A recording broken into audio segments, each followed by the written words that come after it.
All right, I'm going to try something new here. Voiceover on a ride that I took out to Bee Caves and then came back. I don't have the full ride, but we probably don't need the full ride. I'm just leaving my condo downtown, weaving in and out of traffic, and and then about to go by Trader Joe's. This kid, there was something wrong with his bike. He was shaking all over the place. I don't know what was going on. Now I kind of got blocked out here, so I had to go up on the sidewalk a couple of times. There's these electric cars everywhere in this particular neighborhood, and I don't know what's going on. They're always charging up. You see them on the left there, and they're just driving around this particular neighborhood all the time. So maybe it's going to be the the next personless taxi or something like that for Austin. Here's Lamar Bridge, pedestrian bridge. Some great views off the bridge to see downtown. Coming back the other direction. Unfortunately, coming back the other direction, my camera ran out about right here. So when I come back, I actually don't get to see the bridge. But we're going to go by where I used to live in a condo. But right here on the right, you've got this amazing machinery, that blue thing right there. I don't know what it is, but it's massive. I'm always impressed with like large machinery that does incredible things. So this is a back road to get to Zilker, or at least get you a lot closer, instead of using Barton Springs. This is one we would take to get to my condo all the time. I'm gonna take a left here, and then this condo on the right there, is where I used to live. It is the last, really, building on Barton Springs before you go into Zilker. And we are about to go into Zilker Park here. And they're still putting things back together from ACL, and now they've got these fences up because they're trying to keep people out, because now they're going to start setting up for trail of lights. So that'll be starting here pretty soon, actually. I haven't seen anything go up in the last day or so, but I know they're about to get started. So we'll get through all this construction area. Hey, we at least have a protected lane here, which is really nice with these little poles that are there, and people are less likely to float over. Low branches, duck. There we go. Good. Okay, we safely through there. And of course, I have to duck for sure under some of these trees because I mount the camera right on top of my helmet. So it looks a little cockeyed to me, but maybe that's just, maybe my head's like sideways or something. But it's pretty smooth video considering it's 3 times speed, and you can still tell the image stabilization is kicking in because when it does move, it's like it pans slowly, even though this is on fast. In real life, I'm jerking my head around, but it's not getting all those. It's just getting like a single movement. Here we start my climbing. So this is Rolling Wood. And when you're going out to Bee Caves, starting from that spot right there, you're going to climb for about 5 miles. Of course, it's not a climb the whole time, but it is a lot of climbing. So you're really ramping up the heart rate as soon as you get out of downtown and you hit this neighborhood. Got to look out for cops here. They love to get bicyclist tickets for not completely stopping at a stop sign, which I think is ridiculous. As slow as we're going, and there's no cars, it's just inefficient and poor judgment, I think, to completely stop. And none of the cars stop, so they should be the ones getting the ticket because they're more dangerous. Anyway, I'm still climbing here. It's maybe difficult to tell, but yep, I'm still going up. We've got a little bump. I'm going to go over here, and I think that right in front of me is the last climb here inside of Rolling Wood. And yes, I crest over, and I get a little bit of a break here, but then it quickly levels out, and this is taking me back towards 2244 Bee Caves Road, going right through Westlake. This is, I think, Rollingwood Drive, I think. And it'll cross right over Bee Caves Road because there's kind of a back way to pop out on 360 by going right by the Westlake High School. Also, this neighborhood is really nice. They've got a bunch of really big houses. Even the big ones are getting torn down for bigger ones to come in. But it's changing all the time. But yeah, they're just massive. I'm gonna get to here we are. We are just now arriving at Bee Caves Road. And I don't think I didn't have to wait very long, which is great. And I had to get across that. You guys saw the yellow and red light. It was super short. I barely had time to get across the intersection. This is a climb right here. It's a short one. You can tell because I'm going so slow in the picture. And you get over this bump, and I start going through some other neighborhoods that really back into the Westlake High School area. These are a little bit older houses. I don't know, than maybe 1980s or something like that. Still a nice area, but nothing like the Rollingwood houses that are all brand new, super expensive architectural type things. I think this is the road that pops out. If I go left here and stay on Tarleton, I think, Tarleton. If I were to stay left on here and just go straight right now and not turn, it would pop out at 360, kind of by the mall or by Rudy's, I think. But I'm taking this back neighborhood, which is pretty common for cyclists to take this route. It's just a more direct route to get to 360. These neighborhood streets are pretty good. The ones I'm on, almost all of them have biking lanes, and I find that as long as there's a bike lane, you can be pretty safe here. If there's not a biking lane in residential, I actually find that to be quite dangerous. My closest calls were just in regular neighborhoods, and they did have a bike lane, but it's people that are coming at you from the other direction who just cross in front of you, or someone's passing you and they think it's okay to just turn right in front of you and cut you off. And then every once in a while, the really scary ones are when people come from the right here and it's timed where the front of their car, it's like, if they're the type of person that is trying to look ahead for cars and they just want to scoot across the intersection as quick as possible, it's super easy to just miss a cyclist and just pull right out and hit them. That has not happened to me, but it's gotten close a couple of times. I anticipated it happening, so I already started evasive maneuvers. Westlake High School is on the right. Incredible football program, number one in the state, number one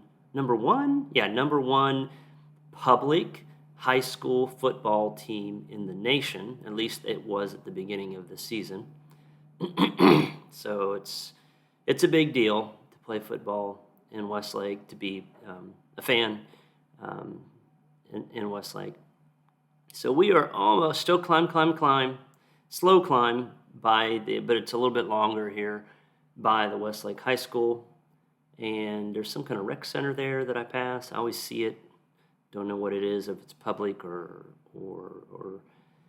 private. But here we are. We have just gotten to 360. And I am turning and heading north here. Now I'm at 360 and I don't even know that road name, but it's where Westlake High School is at. So I'll take this just a little bit. I'm still climbing. So I haven't got to that 5 mile mark yet, but I'm getting pretty close. And finally I get a little bit, because I haven't had hardly any downhills up to this point. it's really been just uphills. So here I have a little bit of downhill or kind of flat, and then I get through the next light, and there's one more uphill that I've got to go up. Today, it was nice. The cloud cover was nice. It was like 75 degrees, but it felt a lot colder. I was actually a bit chilled when I left, but eventually I warmed up. Here we are, the last little bit of climb, looking to crest over this. It's not like it's a drop off. It's just we just stop constantly climbing, which is nice. Those offices to the left, I used to work in those offices for a startup in 1998, 99, into 2000. It was the dot-com blow-up. They went out of business. I was one of the last 10 ones that they kept, which was nice, so I can plan ahead and trying to find a job. And I actually ended up finding another job and only had I'm not even sure if I had a week break. So it worked out for me. HEB on the right, and we are now coming to the Bee Caves Road again, which is where I crossed. I crossed this earlier when I was on Rollingwood Drive and just crossed over going the opposite direction. So here I'm about to come down to it, and I would not ride on Bee Caves Road from where I crossed to here. There just isn't a lane that I know of, and the cars are moving much faster. But once I get on Bee Caves here and go left, which will take me west, there's a really nice wide shoulder. And so these roads have always proven to be very safe for me. Never any close calls.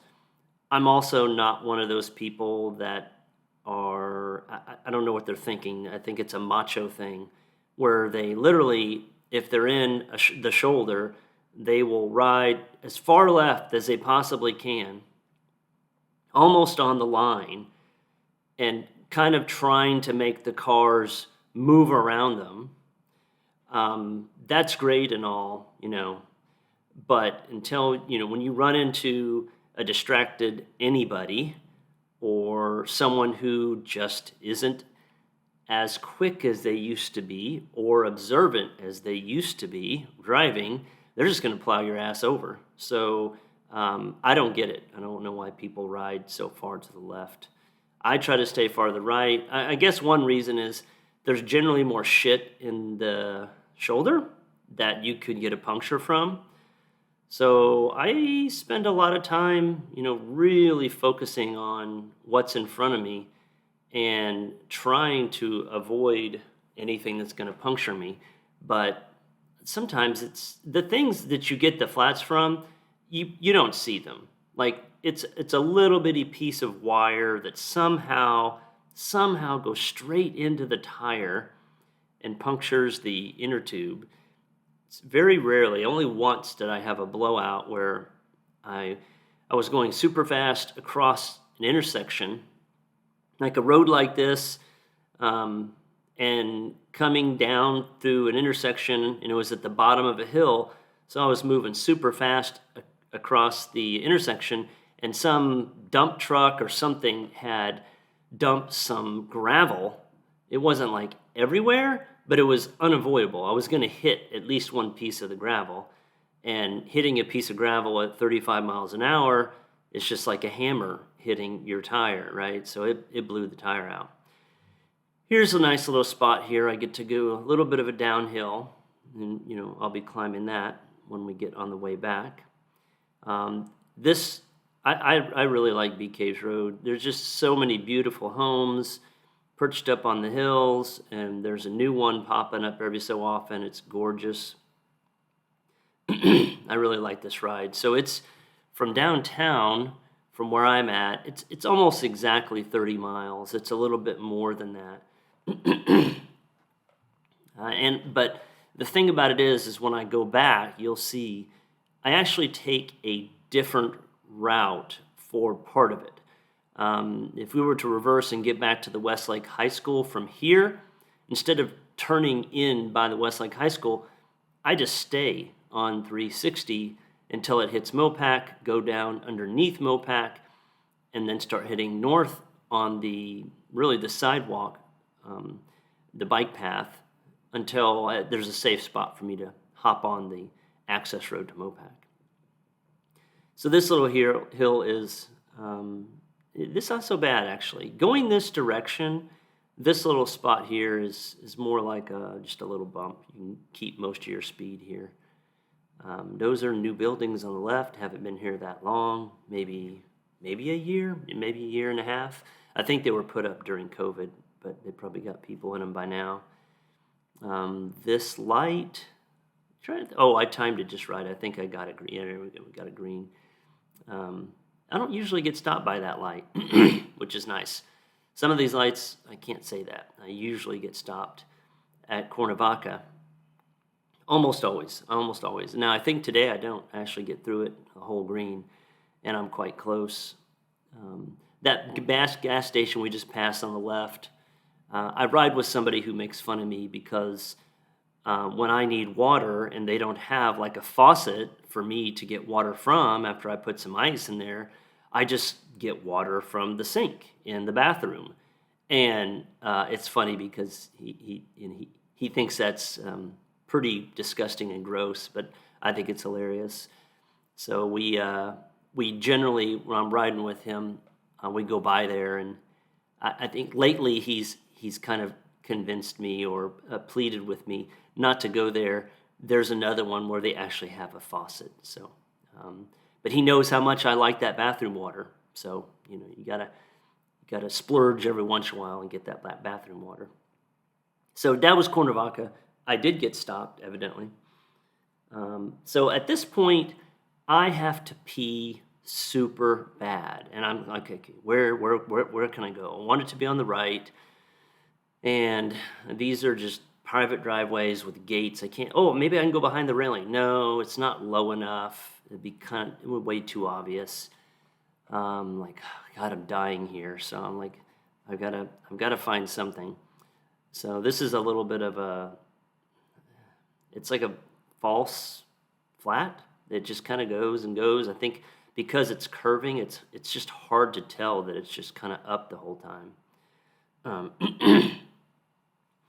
But we're about at the top of a pretty big hill where there's a really nice drop, and you can get some speed. And it's always fun to get a little bit of speed on the bike.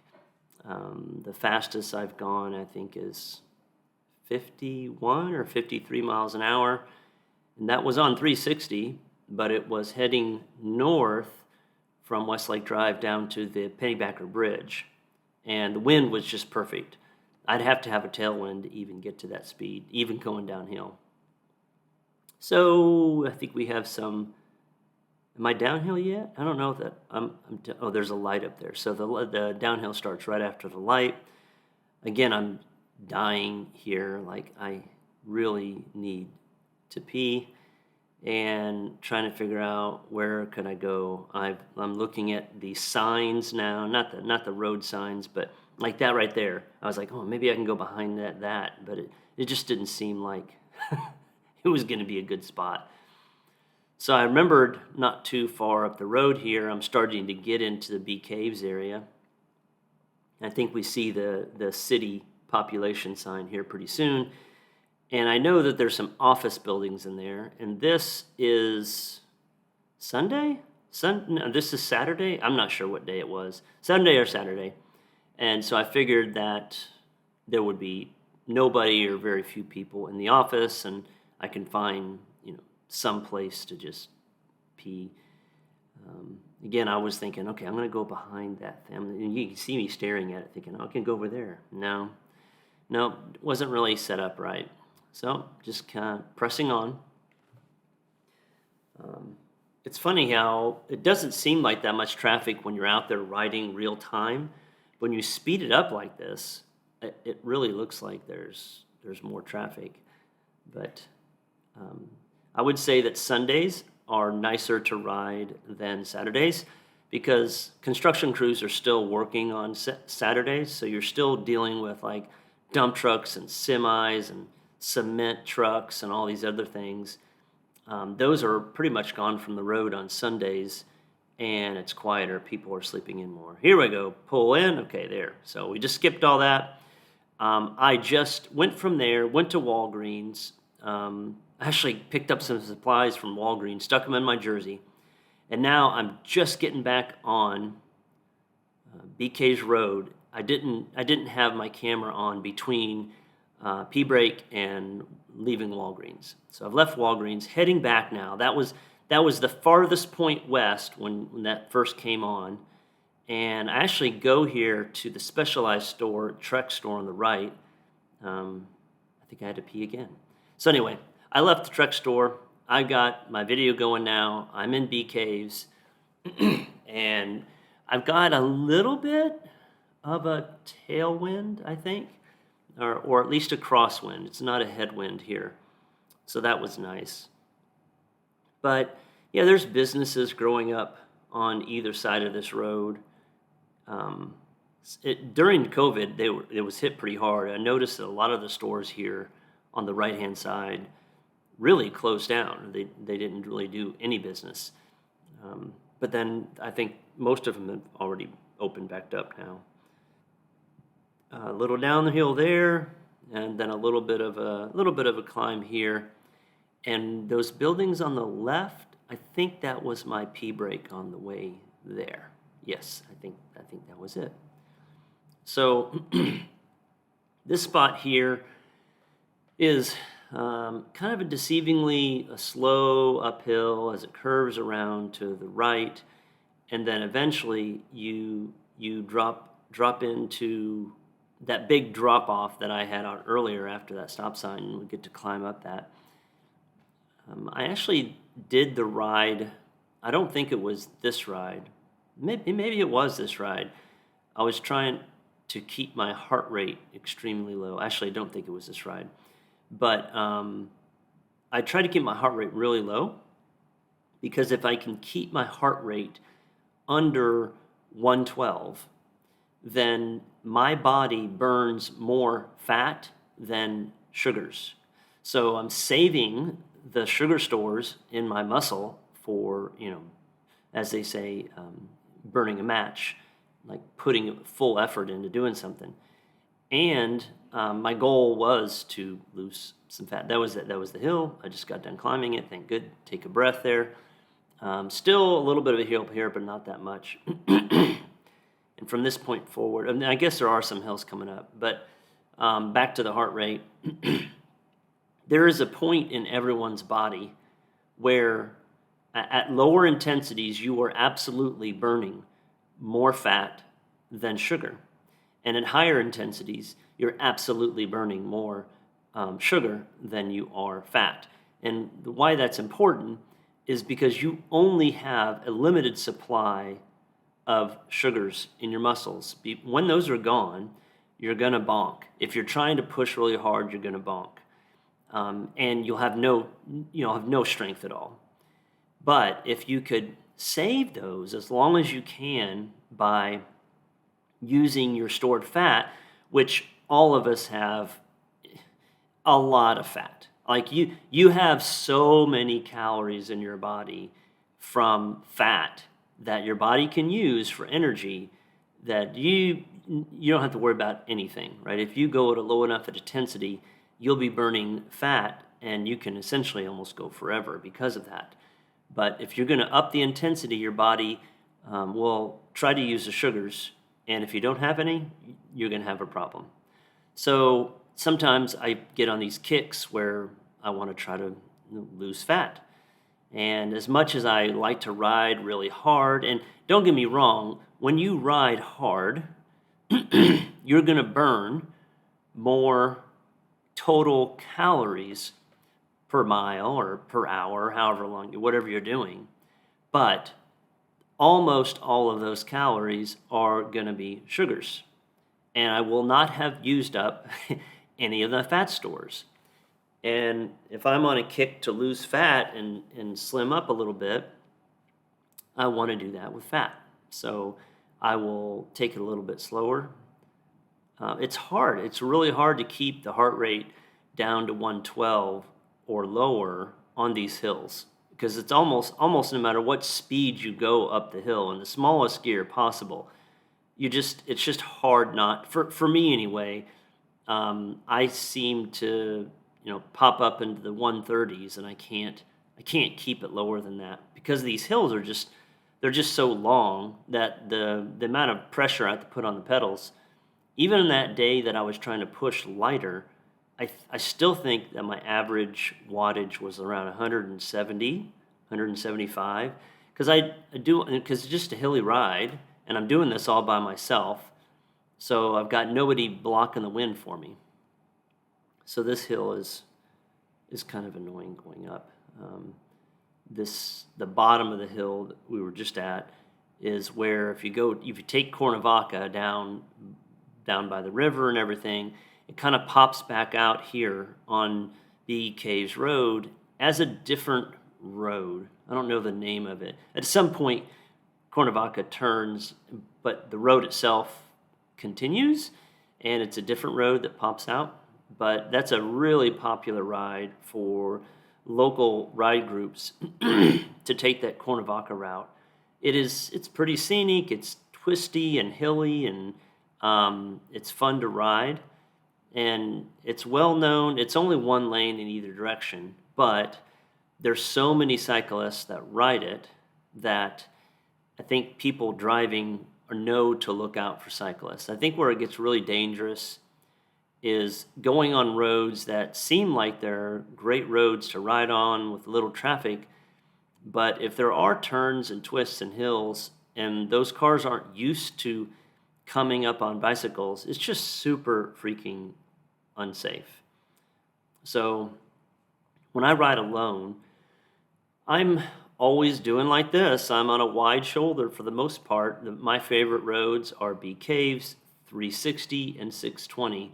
And those pretty much make up what they call the dam loop. And from downtown, that's a 58-mile loop for me, where if I just go out to Bee Caves and back, that's 30. So it gets kind of narrow here. They really need to move that line over, because you can't ride side by side here with another cyclist. You've got to go single file. Now, if you're with a large group of cyclists, you always take up a little bit of that driving lane. There are 3 lanes there to drive on. So the safest thing to do is to just make yourself extremely obvious, essentially ride in the middle of that car lane. It probably isn't technically legal, but when it comes to my safety, I really don't give a shit. I'm going to do what's safe for me.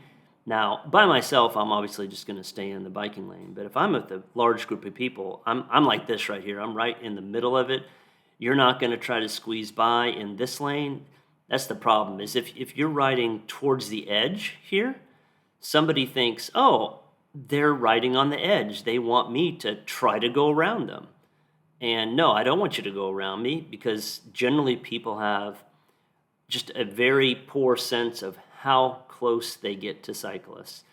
Anybody watching this probably is a cyclist who knows, but if anybody's watching this who's not a cyclist, at any second, I may need to swerve left or right to avoid debris in the shoulder. And that's just a part that people in cars don't get. You just drive over that shit. It doesn't matter. But, I mean, every little crack, crevice, piece of glass, whatever, you're constantly moving to avoid those things. And cars just think, oh, well, they're at a certain spot. I'll just go around them. Yeah, well, if I have to swerve over, you're going to hit me, or your mirror's going to hit me, or like the guy that just passed me, hit not this one before it, his trailer, which is always wider than the truck, is going to hit me. I think I had a bit of a tailwind here. Wow, I kept up with those cars pretty good for a while.